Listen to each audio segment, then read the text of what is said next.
नमस्कार फिर से एक बार सभी को स्वागत है आपका मेरे अपने YouTube चैनल जिसका नाम है एजुकेशन विद उपदेश सर।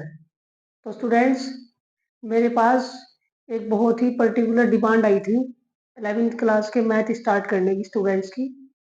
तो उनको 11th क्लास के मैथ्स को समझने में प्रॉब्लम होती है और उसी प्रॉब्लम की वजह से फिर वो 12th का मैथ भी सही से नहीं समझ पाते, और 12th का मैथ अगर सही से नहीं समझ पाते तो उनको फिर IIT जेई वगैरह के जो एग्जाम होते हैं आपके 12th के बाद उनको क्लियर करने में बहुत प्रॉब्लम आती है। एक्चुअली वो प्रॉब्लम इसलिए आती है क्योंकि IIT का एग्जाम हो आपका, ठीक है, AIEEE का एग्जाम हो आपका, UPTU का एग्जाम हो आपका, जेई एडवांस मेंस किसी का भी एग्जाम हो स्टूडेंट्स, तो वहाँ पर 11th और 12th का मैथ बहुत ही जरूरी होता है।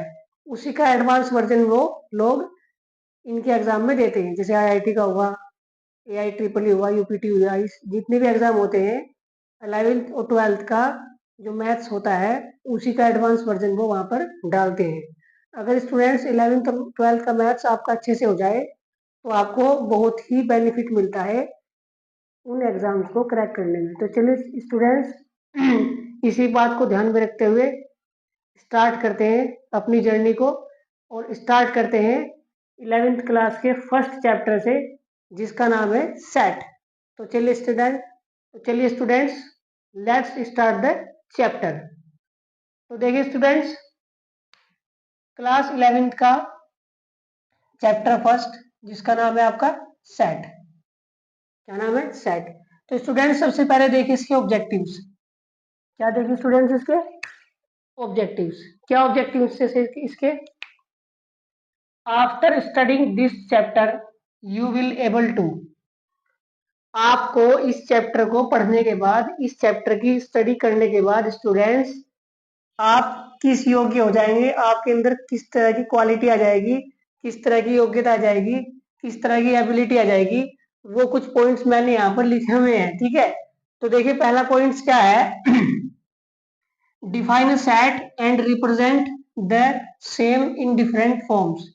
यानी आपसे क्या आ जाएगा, एक तो सेट की डेफिनेशन आपको पता लग जाएगी, ठीक है, and represent the same different forms, और उनकी जो डिफरेंट फॉर्म्स हैं, जो डिफरेंट फॉर्म्स होती है सेट की, जब आप पढ़ेंगे चैप्टर को तब पता लगेगी आपको, वो आपको क्या आ जाएगी, रिप्रेजेंट करनी आ जाएगी। क्या आ जाएगी?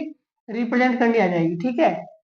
उसके बाद जो सेकंड जो की है हमारी वो है define different types of set such as finite and infinite. आप अलग अलग तरह के जो सेट्स हैं उनको डिफाइन कर पाएंगे, जैसे sets such as finite and infinite. दो तरह के सेट मेन होते हैं, फाइनाइट एंड इनफाइनाइट। इनको आपको क्या करने की, डिफाइन करने की एबिलिटी आ जाएगी, इनको डिफरेंशिएट कर लेंगे आप, और ये इनके अंदर बहुत सारे सेट्स होते हैं, ठीक है। जैसे ये empty set, singleton set, equivalent set, subset और डॉट डॉट डॉट, बहुत सारे सेट है और भी, जैसे इक्वल सेट हो गया तुम्हारा, ठीक है, कॉम्प्लीमेंट, यूनियन। तो ये सब आप क्या कर पाएंगे, इनको डिफाइन। देखिए 4 keyword, define universal set, complement of set and difference between two sets. आप यूनिवर्सल सेट का जो यूनिवर्सल सेट है, कॉम्प्लीमेंट ऑफ सेट है, इनको आप डिफाइन कर पाएंगे, और उनके बीच का जो डिफरेंस होता है, टू सेट्स जो दो सेट होते हैं उनके बीच का जो डिफरेंस है उसको भी आप डिफाइन कर पाएंगे। उसके बाद 5 कीवर्ड है आपकी, define union and intersection of two set. जो दो सेट होते हैं उनका यूनियन क्या होता है, उनका इंटरसेक्शन क्या होता है, ठीक है, वो भी आप क्या कर पाएंगे, डिफाइन। उसके बाद 6 वन है आपका, represent union and intersection of two sets, universal set, complement of set, difference between two set by Venn diagram. अब ये जो आपने ऊपर पढ़ा यही आप देखिए, जो इनकी जो रिप्रेजेंटेशन है, union represent union and intersection of two sets, universal set, complement of set, difference between two sets by Venn diagram, ठीक है, इसकी सहायता से वेन डायग्राम की। ये तो सिंपल करेंगे आप, और फिर क्या करेंगे उसके बाद वेन डायग्राम की हेल्प से आप इसको क्या कर पाएंगे, इन सब सेट्स को रिप्रेजेंट। तो स्टूडेंट्स ये मैंने आपको बेसिक ऑब्जेक्टिव बताया कि इसके अंदर आप क्या क्या पढ़ेंगे, और इनको पढ़ने के बाद, इस चैप्टर को पढ़ने के बाद आप इन चीजों को यहाँ पर एबल हो जाएंगे, इन चीजों की जानकारी आपको बहुत अच्छे से हो जाएगी। और यही सब चीजें हैं इस चैप्टर के अंदर। तो चलिए स्टूडेंट्स, समय बर्बाद न करते हुए बढ़ते अपने चैप्टर की शुरुआत की ओर, जिसका नाम है सेट्स। तो चलिए स्टूडेंट्स, लेट्स गो। तो चलिए स्टूडेंट्स, बढ़ते हैं चैप्टर की ओर। उससे पहले देखिए थोड़ा एक्सपेक्टेड बैकग्राउंड नॉलेज, यानी इस चैप्टर को पढ़ने से पहले आपको किस बैकग्राउंड की एक्सपेक्टेशन है, हमको आपसे किस बैकग्राउंड की एक्सपेक्टेशन है, नंबर सिस्टम की। ठीक है, यानी ये चैप्टर पढ़ने से पहले हम एक्सपेक्ट करते हैं कि आपको बैकग्राउंड नॉलेज होनी चाहिए। बैकग्राउंड नॉलेज होनी चाहिए किसकी? नंबर सिस्टम की। तो स्टूडेंट्स, जो ये नंबर सिस्टम है आपका, ये आपको मेरी इस वीडियो के डिस्क्रिप्शन में मिल जाएगा। वहां मैंने पूरा का पूरा कंप्लीट नंबर सिस्टम आपको समझाया हुआ है। उसके बाद सेकंड है आपका सम स्टैंडर्ड नोटेशन। तो देखिए स्टूडेंट्स, चैप्टर को समझने से पहले कुछ स्टैंडर्ड नोटेशन आपकी जो आपको समझना बहुत जरूरी है। ठीक है, जो किससे बिलोंग करती है? नंबर सिस्टम से। किससे बिलोंग करती है? नंबर सिस्टम से।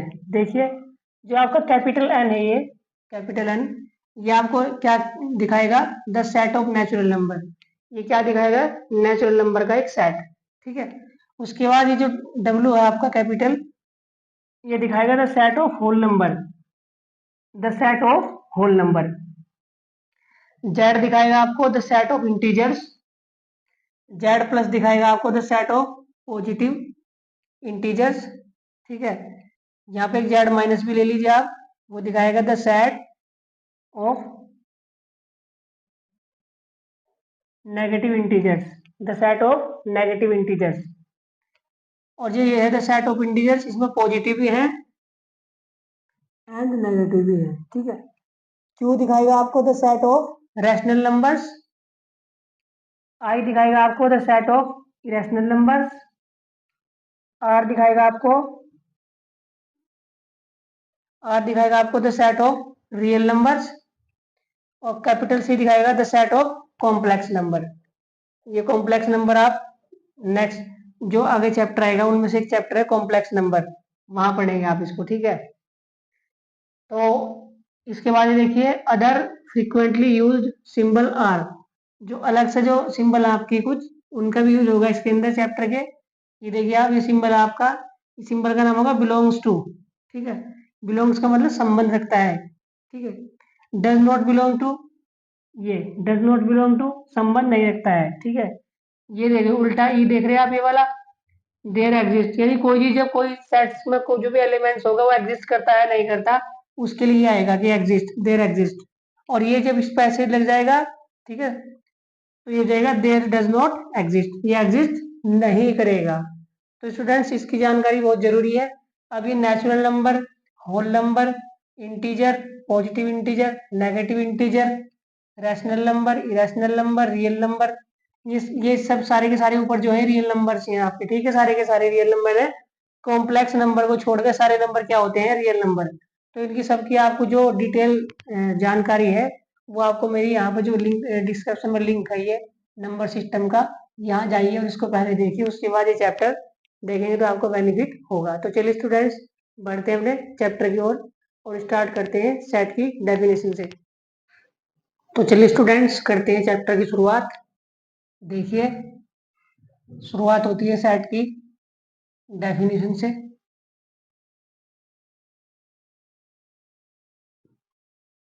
तो देखिए, sets are a collection of well defined objects और एलिमेंट्स। क्या बोला इसने? Sets are collection of well defined objects of elements. ये सेट एक कलेक्शन है, समूह है। ठीक है, किसका? वेल डिफाइंड ऑब्जेक्ट्स, किसी एलिमेंट्स के वेल डिफाइंड। अब ये वहां पे इंपॉर्टेंट वर्ड है स्टूडेंट, ये well defined objects of elements, किसी भी एलिमेंट्स के वेल डिफाइंड जो ऑब्जेक्ट होंगे उनका जो कलेक्शन होगा वो क्या कहलाएगा? सेट। अब ये वेल डिफाइंड क्या होता है अभी आगे समझाएंगे आपको। देखिए थोड़ा आगे बढ़ते हैं। A set represented by a capital letter symbol, and the number of elements in the finite set is represented as the cardinal number of a set in a curly brackets. क्या मीनिंग है कि जो set है वो represented किया जाता है, ठीक है, कैपिटल लेटर के द्वारा। जो कैपिटल लेटर होते हैं अल्फाबेट्स में, उनके द्वारा रिप्रेजेंटेड किया जाता है किसी सिंबल के द्वारा, ठीक है। And the number of elements, जो एलिमेंट्स हैं उनकी संख्या है इन द फाइनाइट सेट में is represented as the cardinal number of set in curly brackets. जो किसमें रिप्रेजेंटेड की जाती है, cardinal number that means cardinal number होते हैं आपके 1 2 3 1 2 3 4 इस तरह से, ये कहते हैं कार्डिनल नंबर। और इनमें क्या कहता है इसको, represented of set in curly brackets. और ये क्या लगता है इसमें, कर्ली ब्रैकेट्स। आप एग्जांपल देखिए, एग्जांपल आपके सामने, आपका कोई सेट है ए, देखो जो कर्ली ब्रैकेट के अंदर है सेट क्या है, A B C D E dot dot dot Z, यानी ये क्या है कि अल्फाबेट का सेट है। किसका, अल्फाबेट का सेट। तो देखिए कर्ली ब्रैकेट के अंदर है और कैसे रिप्रेजेंटेड किए गए हैं, कार्डिनल नंबर की तरह कि भाई 1 2 3 4 कितने एलिमेंट्स है इसमें, 26 एलिमेंट्स है इसके अंदर, ठीक है।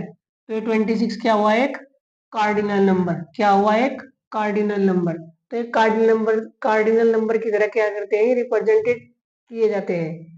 अब आगे आइए, जैसे मैंने आपको बोला था ये वर्ड इसमें बहुत इंपॉर्टेंट है स्टूडेंट्स, वेल डिफाइंड। अब देखो वेल डिफाइंड कलेक्शन क्या होता है, नोट वेल डिफाइंड कलेक्शन क्या होता है, ठीक है। मैंने आपको जब अपनी इंग्लिश की बेसिक सीरीज में एक सेंटेंस की डेफिनेशन बताई थी कि group of words that makes a complete sense, के सेंटेंस क्या होता है, ग्रुप ऑफ वर्ड्स होता है जिसकी कंप्लीट सेंस होती है। जैसे मैंने एग्जांपल से बताया था आपको, जैसे मैंने लिखा Ram is a good boy, और गुड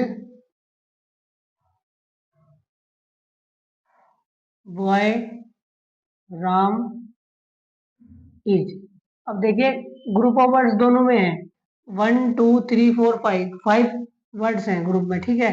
1 2 3 4 5 वर्ड्स हैं यहाँ भी, लेकिन सेंस किसकी है, इसकी। तो ये क्या है, सेंटेंस। इसकी कोई सेंस नहीं है, इसलिए क्या, सेंटेंस नहीं है।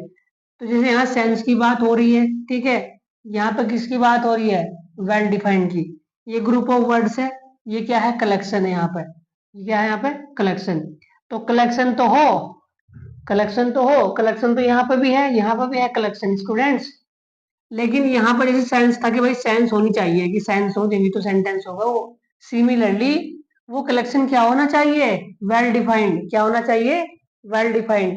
अब वेल डिफाइंड क्या है, देखिए जरा, एक कोई सेट लिया हमने ए, जिसमें क्या है सेट में, all students of 11th class, 11th class के सारे स्टूडेंट्स, ठीक है।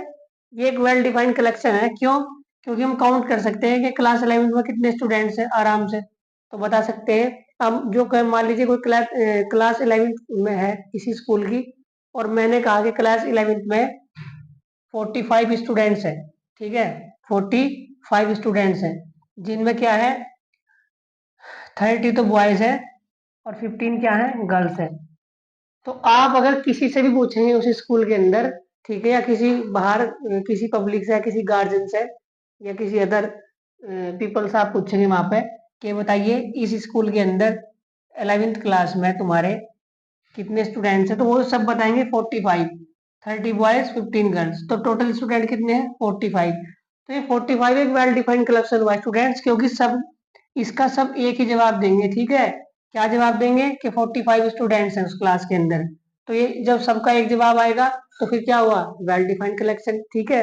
क्योंकि जो बात सब कहते हैं वो सही होती है ना, तो उसी प्रकार यहाँ पर मैथ्स में भी जिस बात को सेम लोग, हर तरह का आदमी जो भी उसको बोलेगा, वो एक ही बात बोलेगा कि क्लास 11 में 45 स्टूडेंट्स हैं इसी स्कूल के अंदर। तो इसका मतलब ये क्या हुआ, वेल डिफाइंड कलेक्शन, ठीक है। आइए सेकंड पर, all cricketers of India India के जितने भी क्रिकेटर हैं, ठीक है, ये भी एक वेल डिफाइंड कलेक्शन है स्टूडेंट। क्यों? क्योंकि इंडिया में जितने भी क्रिकेटर हैं, अगर आप किसी से पूछेंगे कि इंडिया के क्रिकेटर का सेट बताइए, तो जितने भी क्रिकेटर इंडिया में हुए हैं, सब के सब एक ही लिखेंगे, कोई अलग नहीं लिख सकता। ठीक है, जब से क्रिकेट की शुरुआत हुई इंडिया में, तब से जितने भी क्रिकेटर हुए हैं इंडिया के अंदर, सबका नाम जो भी है सब एक ही मेंशन करेंगे, कोई अलग नहीं करेगा कि भाई ये क्रिकेटर थे यहाँ पे सारे। ठीक है, तो ये भी क्या हुआ, एक वेल डिफाइंड कलेक्शन।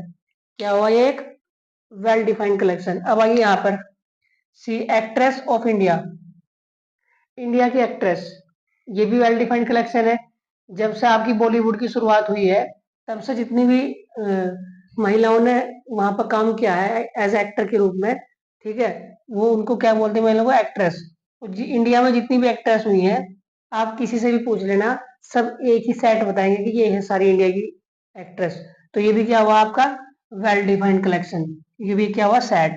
ये भी सेट है, ये भी सेट है आपका, ये भी सेट है। अब आइए यहाँ पर डी पर, पोएट ऑफ इंडिया, इंडिया के पोएट। अब इंडिया का पोएट भी क्या है, एक वेल डिफाइंड कलेक्शन। ठीक है, क्या है, वेल डिफाइंड कलेक्शन। पोएट कह लो, राइटर कह लो आप, ठीक है, राइटर कह लो, लेखक। ठीक है, पोएट को कुछ बच्चे नहीं समझेंगे। राइटर ऑफ इंडिया, इंडिया के लेखक।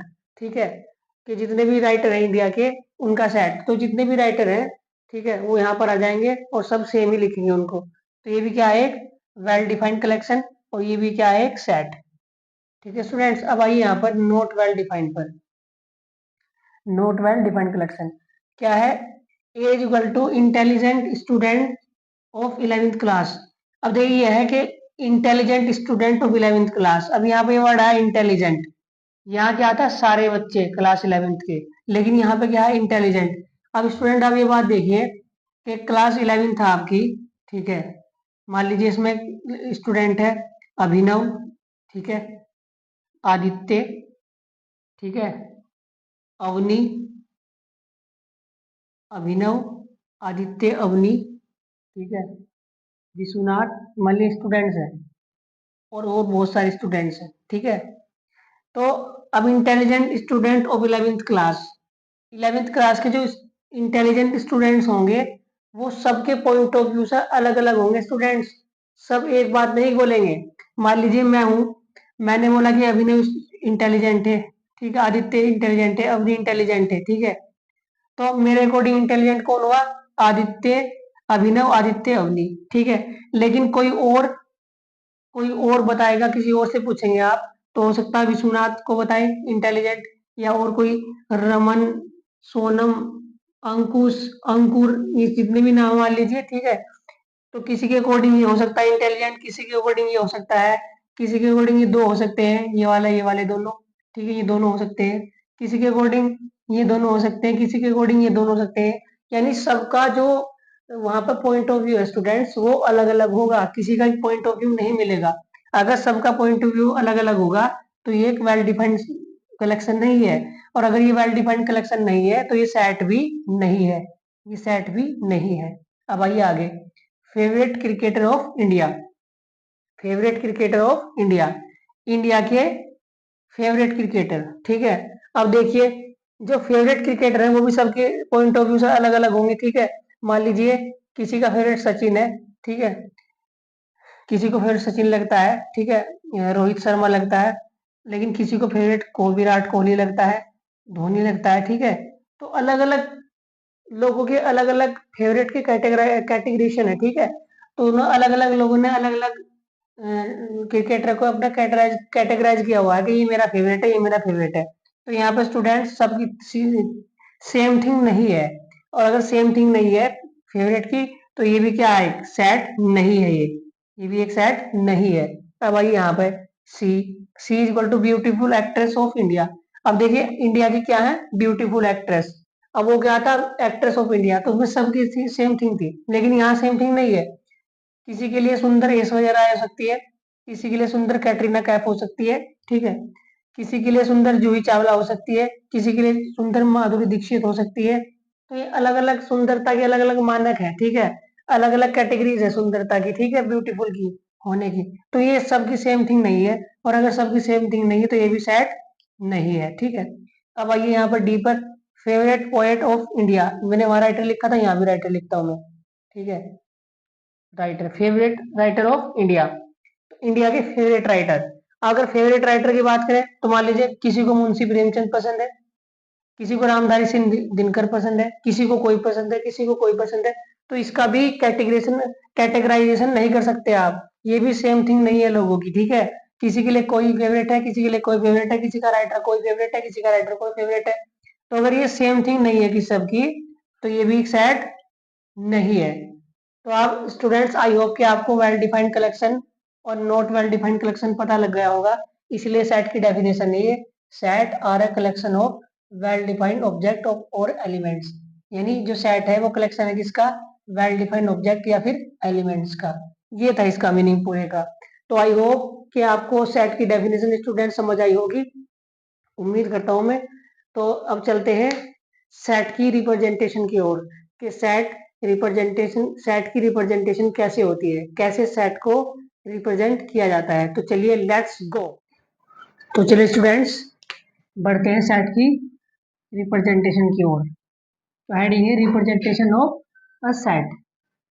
तो देखिए यहाँ पर, the set, sorry, there are two methods to represent a set.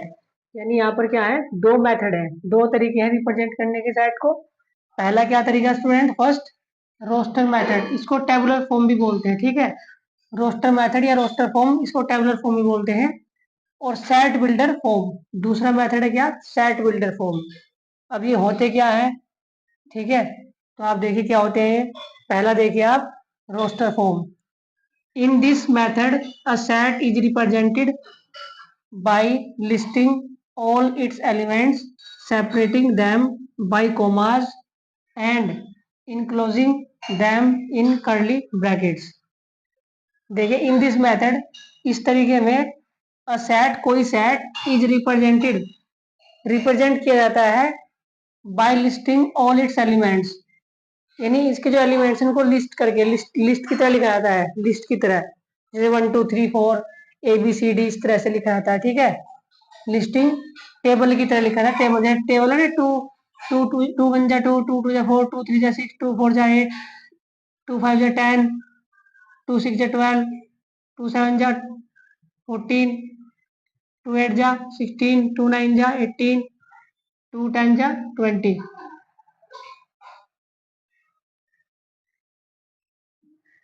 ऐसे ही सिमिलरली इसको बोलते हैं, क्या बोलते हैं इसको, listing all its elements separating them by commas. जो सेपरेटिंग मतलब अलग अलग होते हैं, अलग अलग होते हैं, बाय देम कोमास, कोमास के मतलब कोमास में होते हैं वो अलग अलग, जैसे 2 4 6 8 10, ऐसे कोमास के द्वारा अलग अलग होते हैं, ठीक है। And enclosing them in curly bracket, जो जो कहाँ पर क्लोज होते हैं, कर्ली ब्रैकेट में बंद हो जाते हैं ऐसे, तो इसको बोलते हैं रोस्टर फॉर्म। एग्जांपल देखिए, the set of vowels of English alphabet.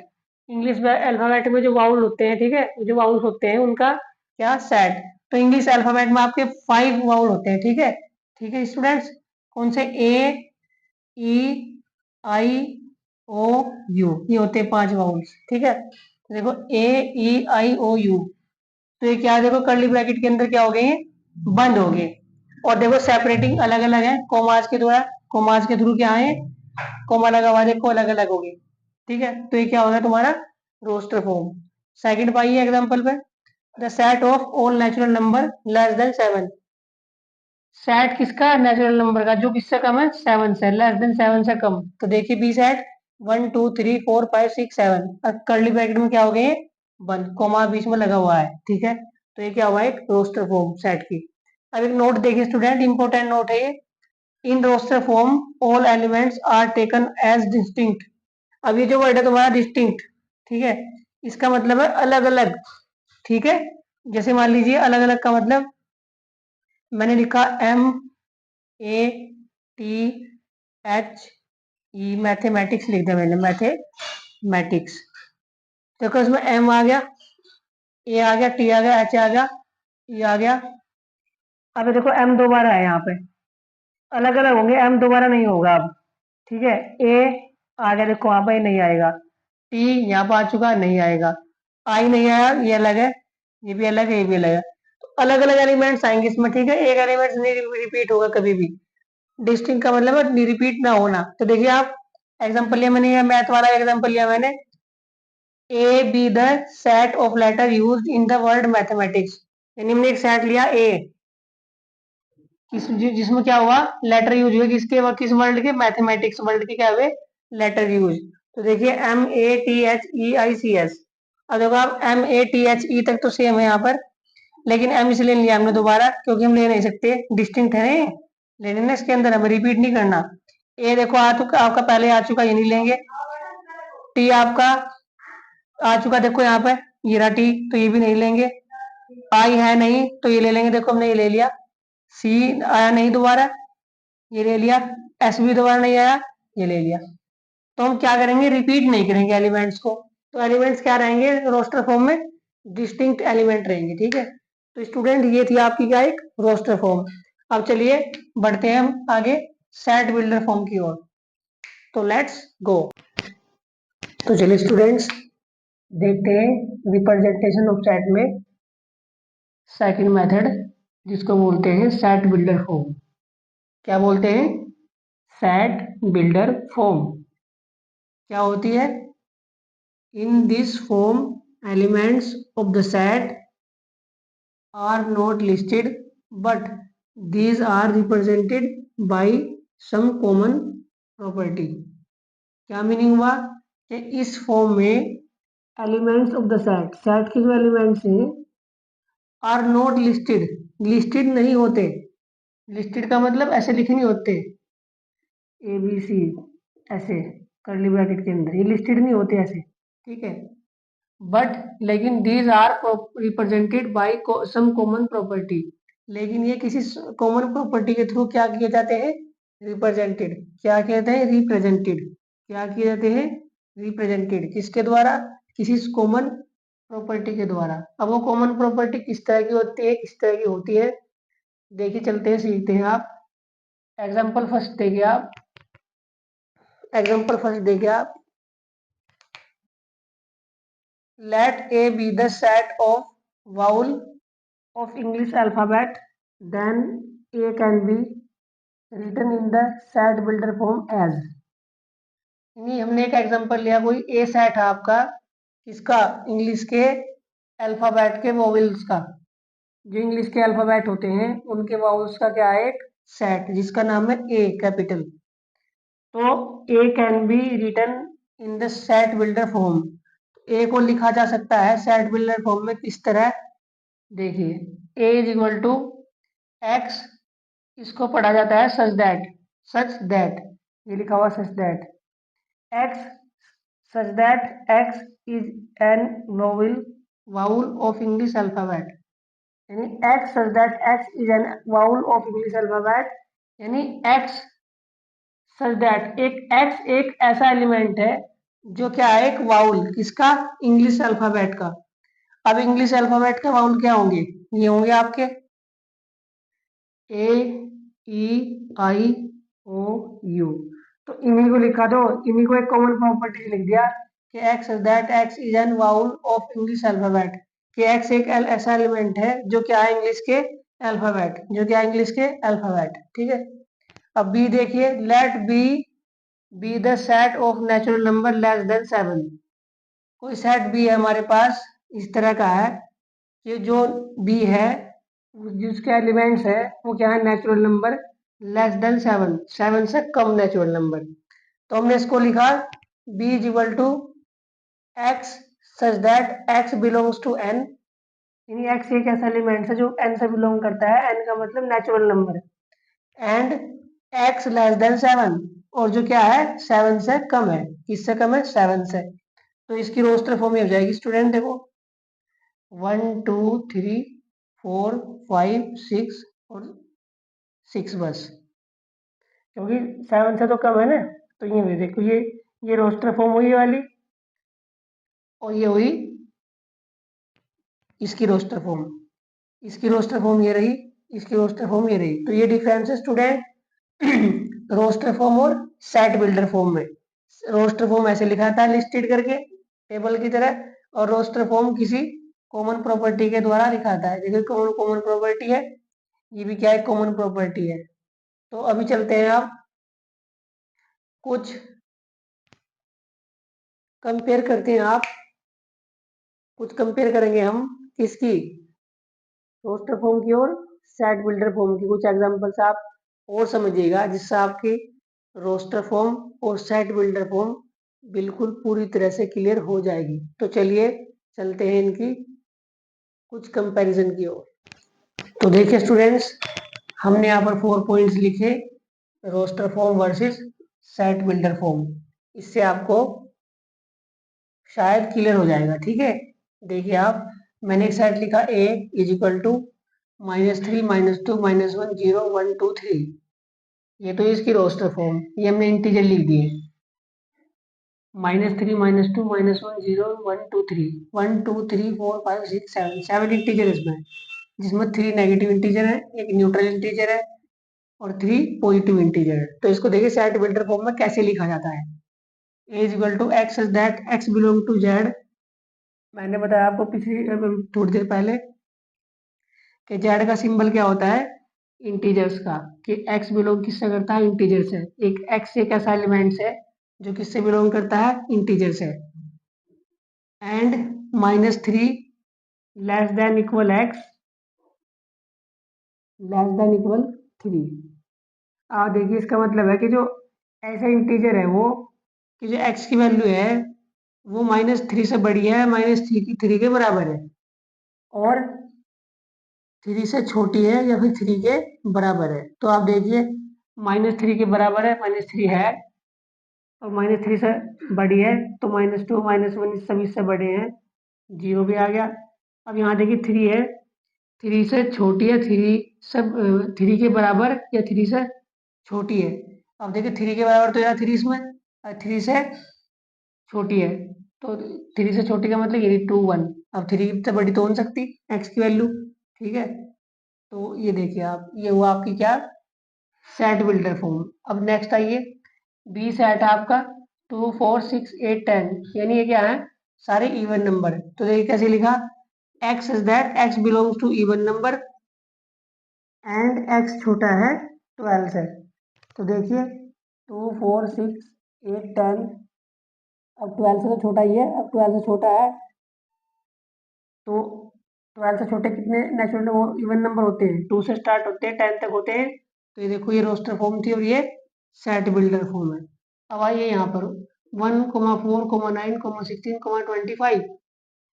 तो देखिए हमने इसको रोस्टर फॉर्म में, सॉरी सेट बिल्डर फॉर्म में लिखा, x such that x belongs to n square and 1 less than equal n, ठीक है, लेस देन इक्वल 5।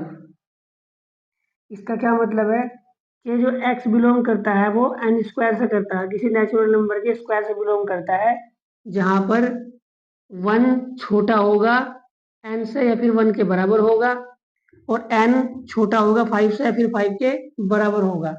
अब देखिए n, अगर हम यहाँ पे n स्क्वायर है, यहाँ पे देखो, अगर हम यहाँ पे n की वैल्यू, इसका मतलब क्या हुआ, 1 2 3 4 और 5। इसका मतलब ये इक्वालिटी है, जो इसका मतलब ये हुआ कि n जो है तुम्हारा 1 से बड़ा भी हो सकता है, और 1 से बड़ा है और 1 के बराबर भी है, ठीक है। और यहाँ पर 5 n की वैल्यू 5 से छोटी है और 5 के बराबर है, ठीक है। तो अभी देखिए ये वाली आ गई, देखो यहाँ पे 5 से छोटी 5 के बराबर और 1 से बड़ी 1 के बराबर। तो यहाँ पर अगर वैल्यू फर्स्ट वैल्यू है 1 का स्क्वायर 1, दूसरा रखे 2 का स्क्वायर 4, 3 का स्क्वायर 9, 4 का स्क्वायर 16, 5 का स्क्वायर 25। तो देखो वही एलिमेंट्स आएंगे 1 4 9 16 25, 1 4 9 16 25। अब ऐसे इसको देखिए डी को, 1 8 27 64 125। तो यानी देखो ये हमने क्या लिखा है, सेट बिल्डर फॉर्म में लिखा है इसको, x such that x belongs to n cube and n greater than 1 equal to 1 and n less than 5 equal to 5, यानी जो n की वैल्यू है वो क्या तो 1 के इक्वल होगी या 1 से बड़ी होगी, और 5 के इक्वल होगी और 5 से छोटी होगी। तो ये है, ये वैल्यू जो भी तो देखिए।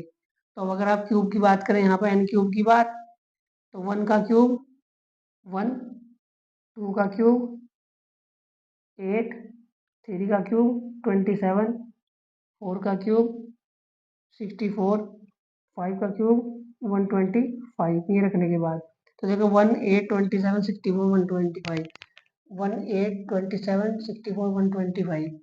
तो ये देखो ये सारी क्या है कि एक दूसरे पे, ये रोस्टर फॉर्म है, ये सेट बिल्डर फॉर्म है, ये रोस्टर फॉर्म है, ये सेट बिल्डर फॉर्म है, ये रोस्टर फॉर्म है, ये सेट बिल्डर फॉर्म है, ये रोस्टर फॉर्म है, ये सेट बिल्डर फॉर्म है। तो आई होप स्टूडेंट्स कि आपको रोस्टर फॉर्म और सेट बिल्डर फॉर्म में डिफरेंस पता चल गया होगा।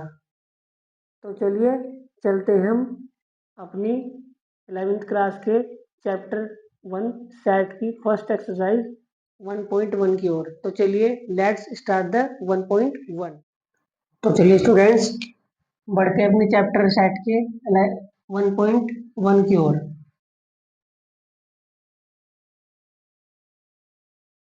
तो शुरुआत करते हैं 1.1 में पहले क्वेश्चन से। पहला क्वेश्चन ये है, which of the following are sets, justify और आंसर। तो इसने बोला कि which of the following are sets, इनमें से कौन से सेट है, और जस्टिफाई और आंसर, अपने आंसर को क्या कीजिए जस्टिफाई। तो चलिए चलते हैं। पहली स्टेटमेंट है, the collection of all the months of a year beginning with the letter J. ये कह रहा है कि ऐसा कलेक्शन मंथ के कलेक्शन जिनका, the collection of all months, जितने भी मंथ्स हैं उनका कलेक्शन साल के, जो शुरुआत किससे होती है, जिनकी लेटर से जे से, जिनकी शुरुआत किस लेटर से होती है अल्फाबेट के जे से, उनका कलेक्शन बताइए क्या सेट है या नहीं। तो देखिए स्टूडेंट्स, सेट होने के लिए मैंने आपको बताया था कॉन्सेप्ट में कि वेल डिफाइंड कलेक्शन होना चाहिए। तो देखते हैं वेल डिफाइंड कलेक्शन है या नहीं। तो मान लिया हमने कोई सेट है मान लिया, और जो जे लेटर से शुरू होते थे कितने यहाँ पे तुम्हारे जनवरी, फरवरी, मार्च, अप्रैल, मई, जून, जुलाई, अगस्त, सितंबर, अक्टूबर, नवंबर, दिसंबर। तो देखिए स्टूडेंट्स ये आपका सेट बना जनवरी जुलाई, जनवरी जून जुलाई, ये 3 मंथ्स है जो लेटर जे से स्टार्ट होते हैं। अब इस बात को आप किसी से भी पूछेंगे, सब यही बताएंगे कि जो पूरा आपका ईयर है उसमें जो मंथ्स हैं जो जे लेटर से स्टार्ट होते हैं वो 3 मंथ्स हैं। तो सबका जब एक जवाब होगा तो क्या होगा, वेल डिफाइंड कलेक्शन। क्योंकि मैंने बताया था आपको कॉन्सेप्ट में कि जो सबकी राय होती है किसी एक पर्टिकुलर टॉपिक को लेकर, सबका एक ही जवाब होगा, सबका एक ही आंसर होगा, तो वो सेट क्या होगा, वेल डिफाइंड। और अगर वेल डिफाइंड होगा तो क्या होगा फिर वो सेट। तो स्टूडेंट यस ये क्या है, सेट, क्या है सेट। अब आइए आते हैं आगे, the collection of most talented writers of India. The collection of most talented writer of India, यानी जो मोस्ट टैलेंटेड राइटर है इंडिया के, भारत के जो बहुत ही बुद्धिमान लेखक हैं, उनका कलेक्शन बताइए क्या सेट है या नहीं। तो स्टूडेंट आप देखिए कि जो मोस्ट टैलेंटेड राइटर है इंडिया के, वो डिपेंड करता है, वैरी करता है पर्सन टू पर्सन। मान लीजिए कोई पर्सन ए है, उसके लिए मान लीजिए कोई X Y Z A B C D, मान लीजिए ये क्या सारे इंडिया के राइटर हैं सारे, ठीक है, क्या है राइटर। तो एक पर्सन है ए जो मोस्ट टैलेंटेड वाई को मानता है, जेड को मानता है। सिमिलरली एक पर्सन है बी आपका जो मोस्ट टैलेंटेड ए को मानता है, एक्स को मानता है। सिमिलरली सी कोई पर्सन है जो मोस्ट टैलेंटेड ए को मानता है इसको, और बी को मानता है। तो ये पर्सन टू पर्सन वेरी करेगा टैलेंट किसका कितना है। तो यानी इस पर्सन का पॉइंट ऑफ व्यू, इस पर्सन का पॉइंट ऑफ व्यू और इस पर्सन का पॉइंट ऑफ व्यू, तीनों के point of view student different है। अगर तीनों के पॉइंट ऑफ व्यू डिफरेंट है, किसी का भी सेम नहीं है, तो इसका मतलब ये वेल डिफाइंड कलेक्शन नहीं है। और अगर ये वेल डिफाइंड कलेक्शन नहीं है तो ये सेट नहीं है। अब आइए थर्ड वन पर। A team of 11 best cricket batsman of the world, दुनिया के 11 खिलाड़ियों की जो बेस्ट टीम होगी क्रिकेट की, जो बेस्ट बैट्समैन होंगे, जो टीम होगी 11 खिलाड़ियों की बैट्समैन की पूरे वर्ल्ड की, उसका कलेक्शन। तो देखिए स्टूडेंट्स, ये भी अनडिफाइंड वेल डिफाइंड कलेक्शन नहीं है, नॉट वेल डिफाइंड है। क्यों? क्योंकि जो 11 आपके जो क्रिकेटर होंगे यहाँ पे, वो जो टीम बनेगी आपकी, उस टीम को लेकर, दुनिया की टीम जो होगी उसको लेकर सबके अलग अलग पॉइंट ऑफ व्यू होंगे। कोई कहेगा रोहित को रखो, कोई कहेगा डेविड मिलर को रखो, ठीक है। मतलब रोहित हो गया, डेविड मिलर हो चुका तुम्हारा, क्लासन हो चुका तुम्हारा, ठीक है। तो मैक्सवेल हो गया, विराट कोहली हो गया। तो ये ऐसे करके मान लीजिए 11 की टीम बन गई तुम्हारी। तो ये किसी एक पर्सन की बनी टीम, वर्ल्ड की किसी एक पर्सन की, P1 की। अब P2 ने कहा मैं तो मैं रोहित को पसंद ही नहीं करता, मैं तो करूंगा पसंद सचिन तेंदुलकर को, मैं करूंगा सहवाग को पसंद, मैं करूंगा ब्रेटली को पसंद, मैं करूंगा रिकी पॉन्टिंग को पसंद। तो उसकी एक अलग अपनी टीम बन गई, ऐसे 11 खिलाड़ियों की। तो देखो P1 की अलग टीम बनी, P2 की अलग टीम बनी, फिर ऐसे P3 अलग टीम बनाएगा, P4 अलग टीम बनाएगा। तो ऐसे ही पूरे वर्ल्ड के अंदर ये सबके पॉइंट ऑफ व्यू अलग अलग होंगे। और अगर सबके पॉइंट ऑफ व्यू अलग अलग होंगे तो ये नॉट वेल डिफाइंड कलेक्शन है, ये वेल नहीं है। और अगर ये वेल नहीं है तो ये सेट नहीं है। फिफ्थ पॉइंट की ओर, the collection of all natural number less than 100, ऐसा कलेक्शन नेचुरल नंबर का जो 100 से कम हो। तो देखिए स्टूडेंट्स, ये कोई सेट है आपका 1 2 3 और 99 तक। तो अगर कोई P1 पर्सन होगा वो भी यही बताएगा, कोई P2 पर्सन होगा वो भी यही बताएगा, कोई P3 होगा वो भी यही बताएगा कि 100 से कम ये आपके नेचुरल नंबर है। तो स्टूडेंट्स, ये क्या हुआ? एक वेल डिफाइंड कलेक्शन। और अगर ये वेल डिफाइंड कलेक्शन हुआ तो ये भी एक सेट हुआ। अब आइए आगे, the collection of all natural number, ये तो हो गया। सॉरी ये छूट गया हमारा, कोई बात नहीं। देखिए the collection of all boys in your class, आपकी क्लास में कलेक्शन किसका? बॉयज का। तो देखिए स्टूडेंट्स, ये आपकी क्लास है कोई, इसमें आपके मान लें 15 स्टूडेंट है। कितने हैं? 15 स्टूडेंट। तो अगर कोई पर्सन P1 होगा वो भी 15 ही बताएगा, कोई P2 होगा वो भी 15 ही बताएगा, कोई P3 होगा वो भी 15 ही बताएगा। तो ये क्या है? Well defined collection. और अगर ये वेल डिफाइंड कलेक्शन है तो ये भी क्या है? एक सेट। और ये भी क्या है? एक सेट। तो दोनों हुए। उसके बाद आइए सिक्स्थ पर, a collection of noun novels, a collection of novels written by the writer Munshi Premchand, Munshi Premchand के द्वारा लिखे गए जितने भी नॉवेल्स हैं उनका क्या? कलेक्शन। तो स्टूडेंट, ये भी क्या है? एक वेल डिफाइंड कलेक्शन। मान लीजिए एक्स वाई जेड, और ये इनफाइनाइट, इनफाइनाइट नहीं, कहीं पर भी जा गया ईटीसी। मान लीजिए ये सारे नॉवेल्स कितने लिखे हैं? मुंशी प्रेमचंद ने। और अगर ये मुंशी प्रेमचंद ने लिखे हैं तो कोई P1 जो पर्सन होगा वो भी यही बताएगा, कोई P2 पर्सन होगा वो भी इन्हीं को बताएगा, कोई P3 पर्सन होगा वो भी इन्हीं को बताएगा। तो अगर सेम थिंग बताएगा, सबका पॉइंट ऑफ व्यू सेम होगा, तो ये क्या है? एक वेल डिफाइंड कलेक्शन। और अगर ये वेल डिफाइंड कलेक्शन है तो क्या है स्टूडेंट? ये एक सेट। अब आइए the collection of all even integer, जितने भी ऑल इवन इंटीजर है सारे, उनका कलेक्शन। तो देखिए स्टूडेंट, ये कोई सेट ए है आपका, इनमें 2 4 6 8 और इनफाइनाइट, ये सारे क्या हैं? आपके पॉजिटिव, सॉरी इवन इंटीजर। क्या है? Even integer. तो कोई अगर पर्सन P1 होगा वो भी नहीं को बताएगा, P2 होगा वो भी नहीं को बताएगा, P3 होगा वो भी नहीं को बताएगा। तो जितने भी पर्सन है वो, उन सबका क्या होगा? सेम पॉइंट ऑफ व्यू होगा इस सेट को लेकर। अगर सेम पॉइंट ऑफ व्यू है तो क्या है? एक वेल डिफाइंड कलेक्शन। और अगर वेल डिफाइंड कलेक्शन है तो क्या है? एक सेट। आइए आगे, the collection of questions in this chapter, इस चैप्टर, मान लीजिए सेट का ही चैप्टर है, इसमें जितने क्वेश्चन का कलेक्शन है वो क्या है? एक सेट है नहीं, तो बताना हमको। तो देखिए एक सेट आपके पास जिसके अंदर 100 क्वेश्चन है, ये पहला चैप्टर आपका सेट। इसी में वाले 100 क्वेश्चन है, तो कोई P1 पर्सन होगा वो भी यही बताएगा 100, P2 होगा वो भी 100 ही बताएगा, P3 होगा वो भी 100 ही बताएगा। तो सबका पॉइंट ऑफ व्यू क्या होगा, सेम। और अगर सबका पॉइंट ऑफ व्यू सेम होगा तो ये क्या होगा, एक वेल डिफाइंड कलेक्शन होगा। वेल डिफाइंड कलेक्शन हुआ तो क्या हुआ, एक सेट। क्या हुआ, एक सेट। ये भी क्या हुआ, एक सेट। अब आइए लास्ट पर, a collection of most dangerous animals of the world, दुनिया के खतरनाक जानवरों का समूह, क्या एक वेल डिफाइंड कलेक्शन है, देखते हैं। वाले कोई सेट ये है आपका, किसी को लायन डेंजरस लगता है, किसी को टाइगर, किसी को लेपर्ड, ठीक है, किसी को एलिफेंट, और सो मैनी, मतलब बहुत सारे जानवर है दुनिया के अंदर। तो देखो कोई पर्सन P1 है, मतलब P1 को ये और ये डेंजरस लगते हैं, बाकी कुछ नहीं लगता। कोई P2 है पर्सन, उसको एलिफेंट और लेपर्ड ये डेंजरस लगते हैं, बाकी कोई नहीं लगता।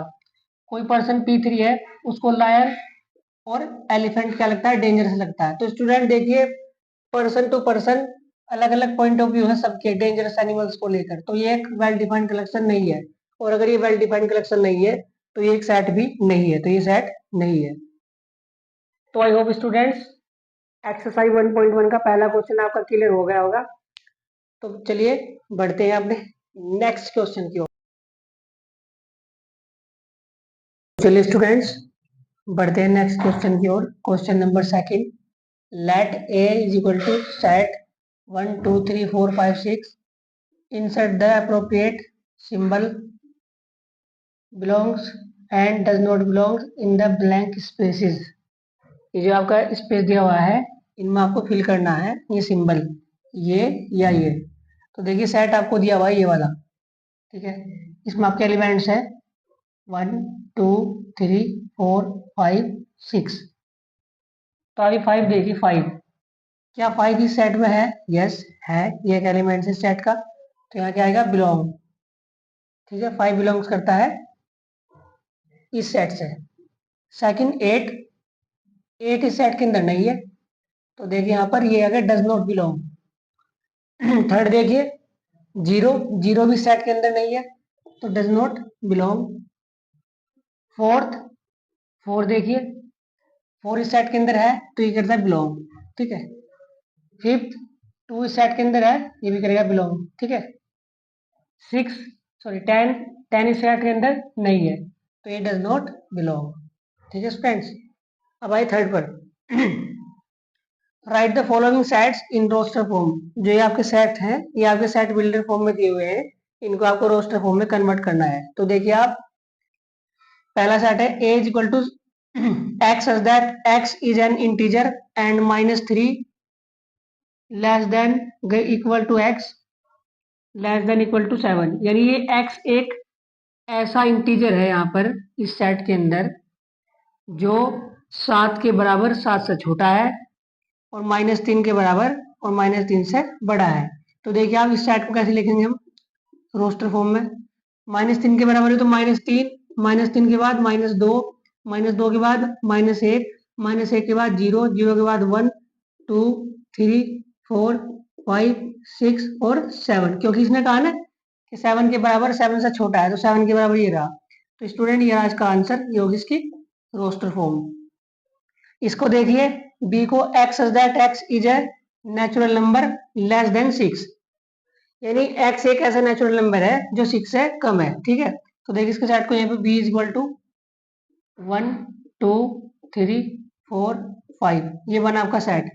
लेस देन 6 बोला ना उसने, ये देखिए आपका सेट बना।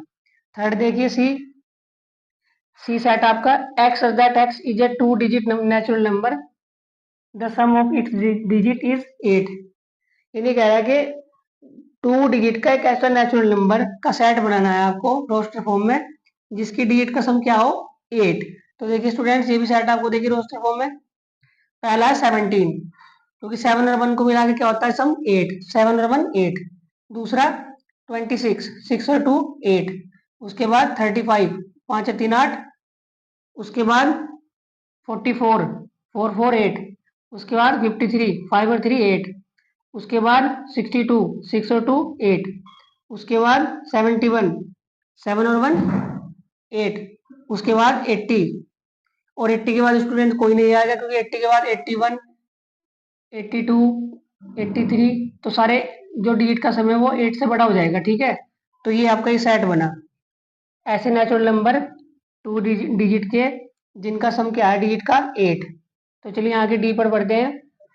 डी सेट है आपका x such that x is a prime number which is division of 60। यानी x एक ऐसा प्राइम नंबर है जो 60 का क्या है डिविजन, यानी 60 को क्या करता है डिवाइड। तो देखिए स्टूडेंट प्राइम नंबर का सेट बनाते हैं डी जो 60 का क्या हो डिविजन। तो सबसे पहला प्राइम नंबर 2 60 का डिविजन है, यस ये 60 को क्या करता है डिवाइड करता है। 3 3 भी 60 का डिविजन है, करता है। 5 5 भी 60 का डिविजन करता है। उसके बाद 7 नहीं करता, 7 के बाद 11 नहीं करता, 11 के बाद 13 नहीं करता, 13 के बाद प्राइम नंबर 17 नहीं करता, 17 के बाद 19 नहीं करता, 19 के बाद 23 है प्राइम नंबर नहीं करता, डिवाइडेड कोई डिवीजन नहीं है। उसके बाद 29, 29 के बाद 31, 31 के बाद 37, 37 के बाद 41, 41 के बाद 43, 43 के बाद 47, 47 के बाद 53, 53 के बाद 59। तो ये तीन ऐसे प्राइम नंबर है स्टूडेंट्स जो 60 के क्या है डिवीजन। तो ये आपका आंसर हुआ। उसके बाद ई सेट देखिए the set of all letters in the word trigonometry. इसको रोस्टर फॉर्म में लिखना है। देखिए आप तो लिखेंगे सेट को रोस्टर फॉर्म में। देखो मैंने आपको कॉन्सेप्ट में बताया था स्टूडेंट्स कि जो वर्ड जब हम कोई लेटर लिखते हैं लेटर का सेट बनाते हैं तो उस वर्ड के कोई भी आपका रिपीटेशन नहीं होगा, डिस्टिंक्ट लेटर डिस्टिंक्ट एलिमेंट होंगे, अलग अलग होंगे सारे। तो टी, फिर आया आर, फिर आया आई, फिर आया जी, फिर आया ओ, फिर आया एन। अब देखो ओ रिपीट हो गया एक पहले ही, फिर एन भी रिपीट हो गया, नहीं एम ही है, एम है, फिर आया एम, फिर आया ई, फिर आया टी, टी देखो पहले रिपीट हो गया नहीं आएगा, आर रिपीट हो गया नहीं आएगा, वाई, फिर आया वाई। तो ये आ गया roster form. T comma R comma I comma G comma O comma N comma M comma E comma Y. तो ये आपका क्या बना प्रोस्टर फॉर्म में सेट। अब आइए सिक्स पर एफ। एफ क्या है the set of all letters in the world better. Better के देखिए वर्ल्ड को प्रोस्टर फॉर्म में लिखेंगे। एफ सेट लिखा हमने B comma E comma T. अब देखो टी दो बार है, दो बार यहाँ नहीं आएगा, ठीक है। ई आ चुका पहले ही, अब आएगा आर। तो ये क्या बना एक सेट। तो स्टूडेंट आई होप कि सेकंड और थर्ड क्वेश्चन आपको समझ आया होगा। तो चलिए चलते हैं नेक्स्ट क्वेश्चन की ओर। तो चलिए स्टूडेंट्स बढ़ते हैं अपने क्वेश्चन नंबर 4 की ओर, एक्सरसाइज 1.1 के। देखिए right the following sets in the set builder form. जो ये सेट आपको दिए हुए हैं 5, ये आपको किस में लिखने हैं सेट बिल्डर फॉर्म में। दिए हुए किस में है ये रोस्टर फॉर्म में। तो देखिए चलते हैं पहले पर। पहला है 3, 6, 9, 12। अब देखिए स्टूडेंट्स आपको पता है कि सेट बिल्डर फॉर्म में कॉमन प्रॉपर्टी होती है, लेकिन उसके लिए इसको समझना होगा कि इसकी ट्रिक क्या है, ठीक है, ये है क्या चीज, ठीक है। तो इसमें ढूंढेंगे। देखिए आप अगर हम इसको लिखते हैं 3 × 1 3, 3 × 2 6, 3 × 3 9, 3 × 4 12। तो देखिए यहाँ पर 3 तो यहाँ पर कांस्टेंट है, एक जैसे ही 3 यहाँ पर, ठीक है। लेकिन ये बदल रहे हैं आपके, देखिए आप ये वाले ये 1 2 3 4 एक नेचुरल नंबर जा रहा है 4 तक, ठीक है। तो अगर देखिए अगर हम इसकी सेट बिल्डर फॉर्म लिखेंगे तो ऐसे लिखे जाएंगे कुछ तरह इस तरह से, ठीक है कि x such that x is such that x is equal to 3। 3 तो मल्टीपल है ना सबका, देखो 3 सबका मल्टीपल है, ठीक है। मतलब 3 सब में है, ठीक है। ये सारे के यहाँ 3 के मल्टीपल है सारे, ठीक है। ये सारे के यहाँ 3 के मल्टीपल है क्योंकि इनमें सब में क्या है 3, देखो ये यहाँ पे। तो 3 और जब नेचुरल नंबर देखो 1 2 3 4 तो यहाँ लगा n, क्या लगा लो n। x such that x is equal to 3n और कंडीशन रख दो n कहाँ तक है, ठीक है। n देखो कहाँ तक है 1 2 3 4। तो आप इसको ऐसे लिख सकते हैं कि जो n है, जो आपका n है वो, ठीक है, 1 से बड़ा है, 1 के बराबर है, और 4 से छोटा है, 4 के बराबर है, ठीक है। ये बन गया आपकी सेट बिल्डर फॉर्म, ठीक है। कि जो n लाई करेगा वो 1 के बराबर या 1 से बड़ा है, देखो 1 के बराबर, 1 से बड़ा है, और 4 से छोटा 4 के बराबर है। अगर आप यहाँ पे n की वैल्यू 1 रखोगे तो 3 आएगा, n की वैल्यू 2 रखोगे तो 6 आएगा, n की वैल्यू 3 रखोगे तो 9 आएगा, और n की वैल्यू 4 रखोगे तो 12 आएगा। तो देखिए ये आपका सेट पूरा आ गया, 3 6 9 12, 3 6 9 12। तो ये आपकी क्या है, सेट बिल्डर फॉर्म। अब आइए आगे, 2 4 8 16 32। यहाँ पर देखिए स्टूडेंट्स क्या है, आप देखिए इसको 2 की पावर 1 है, यहाँ पर कोई प्रॉब्लम नहीं। ये क्या है, 2 की पावर 2, ये क्या है 2 रेज टू दी पावर 3, ये क्या है 2 रेज टू दी पावर 4, ये 2 रेज टू दी पावर 5। तो अब यहाँ देखिए कांस्टेंट क्या है, यहाँ पर देखो यहाँ पर कांस्टेंट क्या है 2। तो स्टूडेंट्स जो वैल्यू कांस्टेंट होती है वो एज इट इज लिखी जाती है, और जो कांस्टेंट नहीं होती है वो किसी आपको वेरिएबल में लिखी जाती है, कोई वेरिएबल होगा उसमें लिखी जाएगी। अब यहाँ पर देखिए 3 के यहाँ पे कांस्टेंट है, तो देखो एज इट इज लिखी गई वैल्यू है। लेकिन यहाँ पे जो 1 2 3 क्या है, ये कांस्टेंट नहीं है, तो उनको मैंने किस तरह लिख दिया, वेरिएबल। वेरिएबल क्या, एन। एन किसको डिनोट करता है, नेचुरल नंबर को, क्योंकि क्या है, सारे नेचुरल नंबर। ऐसे यहाँ पे देखिए कांस्टेंट क्या है 2, तो देखिए इसकी सेट बिल्डर फॉर्म बनाएंगे, x such that x, x is equal to क्या है 2 तो है ही स्टूडेंट्स। अब देखो जो कांस्टेंट नहीं है वो कहाँ पे है, ये एन, ठीक है, पावर में है ना, तो पावर में ले लिया एन, और यहाँ पे लिख दिया क्या, वही एन की वैल्यू क्या है, 1 से बड़ी 1 के बराबर है, और अगली बार 5 से छोटी और 5 के बराबर है, 5 से छोटी और 5 के बराबर है, इक्वल टू 5 ग्रेटर, एन की वैल्यू लेस देन ग्रेटर 5 है, और वह ग्रेटर देन इक्वल क्या है 1 है, ठीक है। इसको ऐसे पढ़ाता है, greater than equal to 1, less than equal to 5, ठीक है। यानी एन की वैल्यू 1 के बराबर 1 से बड़ी है, और 5 के बराबर 5 से छोटी है, ठीक है। अब आइए थर्ड पर, 5 25 125 625, इसको भी देखिए आप, 5 raise to the power 1, 5 raise to the power 2, 5 raise to the power 3, और 5 रेज टू द पावर 4, ठीक है स्टूडेंट्स। तो देखिए कांस्टेंट क्या है 5, तो आपको पता है कि कांस्टेंट कैसे आएगा, x is that x is equal to क्या आ जाएगा 5, और जो कांस्टेंट नहीं है वो कहाँ आएगा एन, क्योंकि क्या है नेचुरल नंबर। तो देखिए वैल्यू देखिए 4 तक है, 1 1 to 4, तो इसे ऐसे लिख दीजिए, जो एन की वैल्यू है वो ग्रेटर देन 1 क्या होगी, एन की value greater than equal to 1 होगी, और लेस देन इक्वल टू 4 होगी, यानी 4 के बराबर 4 से छोटी। अब आइए यहाँ पर 2 4 6, ठीक है, इसको देखिए सेट बिल्डर फॉर्म, 2 4 6 क्या है, इवन नंबर का सेट है, ठीक है। तो यहाँ लिखेंगे x such that x is N even number, even number, ये बन गई तुम्हारी, ठीक है। यहाँ ये स्टूडेंट देखिए आप 1 4 9 100, ठीक है, 100 तक है, तो इसको देखिए आप 1 का स्क्वायर 1, 2 का स्क्वायर 4, 3 का स्क्वायर 9, ऐसे 4 का स्क्वायर 16, 5 का स्क्वायर 25, 6 का स्क्वायर 36, 7 का स्क्वायर 49, 8 का स्क्वायर 64, 9 का स्क्वायर 81, और 10 का स्क्वायर 100। तो देखिए 100 आ गया। तो इस बार देखिए कांस्टेंट वैल्यू क्या है यहाँ पर 2, और जो वेरिएबल है वो क्या है 1 2 3 4 5 6 7 8 9 10 तक नेचुरल नंबर। तो देखिए आप इसको ऐसे लिखेंगे आप x सच दैट, ठीक है, x इज इक्वल टू, देखो अभी बार कांस्टेंट क्या है 2 है, जो पावर में है, ठीक है, और यह क्या है नेचुरल नंबर, तो क्या लिखेंगे n स्क्वायर, ठीक है। और फिर यहाँ क्या लिख देंगे आपको, आइडेंटिटी सॉरी इक्वालिटी, क्या लिखेंगे एन की वैल्यू जो है आपके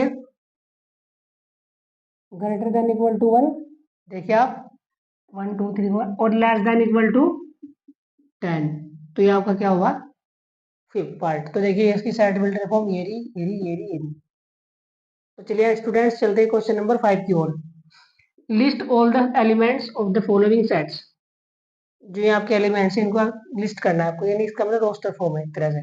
देखिए यहाँ पर आइए, ए इज इक्वल टू क्या कहा, x that x is an odd natural number. अगर ओड नेचुरल नंबर की बात करी तो 1 3 5 7 9 11, और ऐसे करके ये सेट बन गया आपका, ये हो गया लिस्ट रोस्टर फॉर्म में। आइए इस पर S x such that x is an integer, और ये कंडीशन दी कि एक्स की वैल्यू बड़ी है -1/2 से और छोटी है 9/2 से। तो देखिए -1/2 देखिए पहले स्टूडेंट्स, जो -1/2 होता है वो होता है 0.5 और माइनस लगा लीजिए, यानी -0.5 यानी हाफ। हाफ से बड़ा माइनस की ओर उल्टा चलता है, ठीक है। अगर आप -0.6 लेंगे तो ये हो जाएगा इससे छोटा, तो हम क्या करेंगे, बड़े की तरफ जा रहे हैं हम, तो -0.5 से बड़ा क्या होगा, -0.4, -0.3, -0.2, -0.1, फिर आ जाएगा 0, फिर 1, सॉरी इसके बाद क्या आएगा तुम्हारा, -0.1 है, तो इसके बाद इंटीजर देखना है हमें, क्या आएगा, -1, ठीक है। क्या आएगा, नहीं 0 आएगा स्टूडेंट्स, 0, ठीक है। आपका क्या आएगा, 0। तो देखिए स्टूडेंट्स, हम बढ़ रहे हैं ऐसे, -0.1, फिर इसके बाद 0, फिर 1, यहाँ पर देखिए 0, ठीक है। अब हम ऐसे बढ़ रहे हैं यहाँ पर धीरे धीरे, क्या आएगा यहाँ पर, -1, फिर -2, ठीक है, -2, इससे बड़ा क्या हो रहा है। तो देखिए स्टूडेंट्स, -0.1 से बड़ा क्या है, 0, 0 से बड़ा 1, 1 से बड़ा 2, 2 से बड़ा 3, 3 से बड़ा 4। अब यहाँ देखिए एक कंडीशन होती है कि 9/2 से क्या होगा, छोटा। 9/2 को देखिए आप, क्या है, 4.5, 4.5 से छोटा क्या होगा, जो इंटीजर होगा 4 होगा, इससे बड़ा क्या हो जाएगा 5, लेकिन 5 इस कैटेगरी में नहीं आएगा। तो इसके अंदर क्या क्या एलिमेंट्स आएंगे स्टूडेंट्स, ये आएंगे एलिमेंट्स, यानी क्या आएंगे, आपका जो बी सेट होगा होगा 0, 1, 2, 3, 4, ठीक है। ये होगा आपका सेट, ठीक है, जो यहाँ पर लाई करता है। आई होप कि आपको ये चीज़ समझ आई होगी कि माइनस में उल्टे चलते हैं, जब -0.5 से बड़ा, -0.4, फिर -0.3, -0.2, -0.1, फिर 0, 1, 2, 3, 4, और ये इंटीजर है। ये भी आते हैं लेकिन ये इंटीजर नहीं है ना स्टूडेंट्स, ये इंटीजर नहीं है। तो उसने बात करी इंटीजर की, किसकी बात करी, इंटीजर की। तो इंटीजर 0 आया, 1 आया, 2 आया, 3 आया, 4 आया, और ये क्या देखो यहाँ पर 9/2 से छोटा होना चाहिए। 9/2 की वैल्यू 4.5, 4.5 से छोटा इंटीजर आएगा 4, तो ये आएगा 4। तो ये आपका बना बी सेट। अब आइए इस पर सी पर, x is that, x is an integer, जहाँ पर एक्स स्क्वायर जो वैल्यू उसका स्क्वायर होगा वो 4 के बराबर या 4 से कम होगा स्टूडेंट्स। तो देखिए आप सी, यहाँ पर देखिए आप इंटीजर की बात करें अगर हम, देखो माइनस, देखो कह सकते हैं 0, 1, 2, 3, -1, -2, -3। अब कैटेगराइज देखें स्क्वायर करके आप, 0 का स्क्वायर 0 होगा, जो 4 से क्या है, छोटा है, ठीक है, तो 0 आएगा इसके अंदर, नहीं 0 नहीं आएगा इसके अंदर। तो स्क्वायर स्क्वायर क्या आना चाहिए, 4 के बराबर या 4 से छोटा, 4 के बराबर आए या 4 से छोटा। तो यहाँ देखिए स्टूडेंट्स, अगर मैं इसकी बात करूं -2 की, -2 का स्क्वायर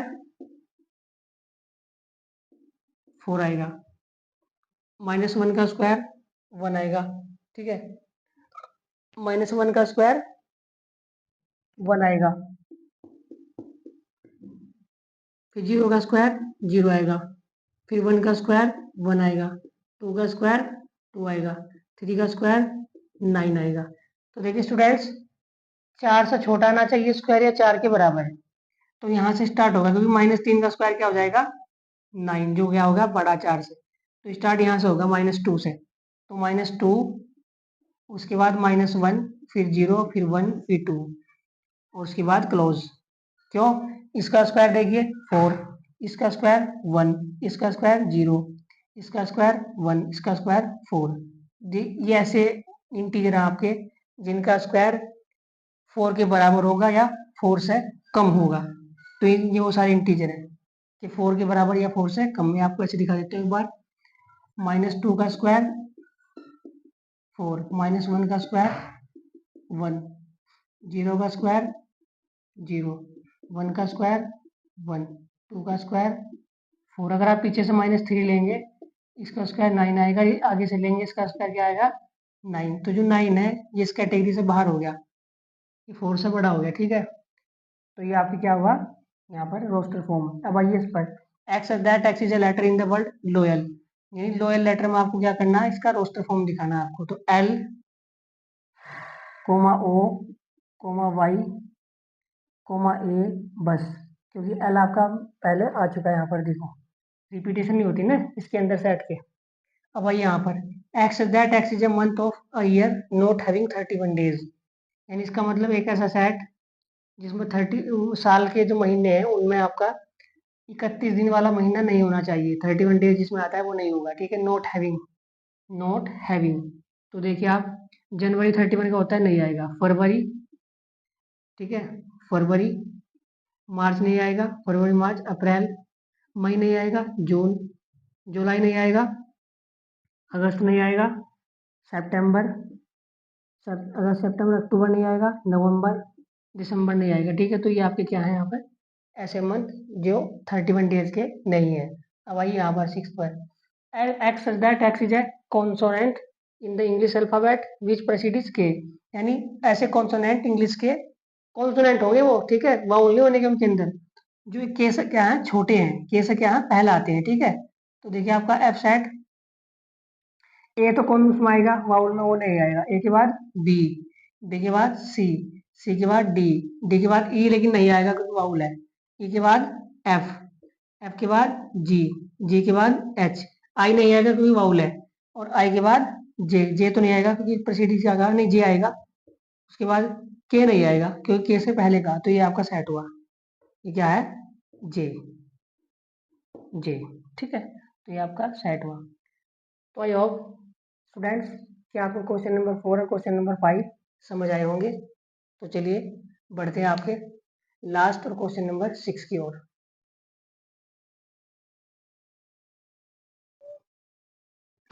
तो चलिए स्टूडेंट्स चलते हैं क्वेश्चन नंबर 6 की ओर, जो इस एक्सरसाइज का लास्ट क्वेश्चन है। क्या है, match each of the set on the left in the roster form with the same set on the right described in the set builder form. क्या मीनिंग है कि मैच कीजिए ईच ऑफ द सेट, प्रत्येक set को, जो left में क्या है रोस्टर फॉर्म में है तुम्हारी, ये लेफ्ट साइड है, ये रोस्टर फॉर्म आपका, with the same set on the right describe in the set builder form, जो क्या है सेट बिल्डर फॉर्म में डिस्क्राइब है, जो राइट में है, तो इनकी क्या करनी है आपको मैचिंग। तो चलिए देखते हैं स्टूडेंट्स, करते हैं मैचिंग। अब सेट बिल्डर फॉर्म से रोस्टर फॉर्म में मैच करना आसान है, ठीक है, उससे यहाँ पर थोड़ा सा डिफिकल्ट है as compare to set builder form to roster form. तो देखिए पढ़ते हैं, x that x is a prime number and a divisor of 6। X एक ऐसा एलिमेंट्स है जो प्राइम नंबर भी है और 6 का क्या है डिवीजर। तो देखिए 6 का डिवीजर और प्राइम नंबर दोनों होना चाहिए। यहाँ पर देखते हैं 6 का डिवीजर है लेकिन प्राइम, 6 का डिवीजर है, ये भी 6 का डिवीजर है लेकिन ये प्राइम नंबर नहीं है, ठीक है। ये दो प्राइम नंबर है यहाँ पर, 6 के डिवीजर भी है लेकिन इनके एक्स्ट्रा ये भी है, तो ये तो मैच नहीं करेगा।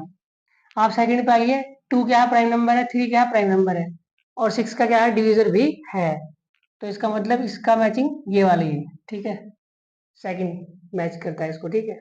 उसके बाद आइए, x such that x is an odd number less than 10, x such that x is odd number, odd natural number less than 10, यानी x एक ऐसा एलिमेंट है जो नेचुरल नंबर भी है और 10 से छोटा है, ठीक है। तो ये स्टूडेंट्स ये देखिए आप, ये वाला नेचुरल नंबर है 1 3 5 7 9, ठीक है, और 10 से छोटा भी है, ये देखिए रहा है, ठीक है। उसके बाद आइए थर्ड पर, x such that x natural number and divisor of 6, x क्या है एक नेचुरल नंबर और किसका डिवीजर है 6 का। तो देखिए स्टूडेंट्स ये रहा यहाँ पर, ये देखिए 1 2 3 और 6, ये क्या है सारे 6 के डिवीजर हैं। डिवीजर का मतलब 6 के सारे क्या है फैक्टर है, ये भी फैक्टर है, ये भी फैक्टर है, ये भी फैक्टर और ये भी फैक्टर है, तो इसका मैचिंग ये रहा, और बचा ये लास्ट का, तो ये रहा, ठीक है। X is that x is letter the world mathematics, mathematics के लेटर ये है देखो, ठीक है, रिपीट कोई होगा नहीं, ठीक है, मैंने डिस्टिंक्ट एलिमेंट्स बताता आपको कॉन्सेप्ट में, तो ये रहा इसका मैचिंग। तो आई होप स्टूडेंट्स के चैप्टर 11 क्लास 11 का जो चैप्टर नंबर फर्स्ट है आपका सेट्स, उसकी जो एक्सरसाइज 1.1 है वो हमने आपको कंप्लीट करा दी है। अब बढ़ते हैं 1.1 1.2 के कॉन्सेप्ट की ओर, और कॉन्सेप्ट के बाद क्या करें। Thank you for watching this video. If you enjoyed it, please hit the like button and the bell notification icon.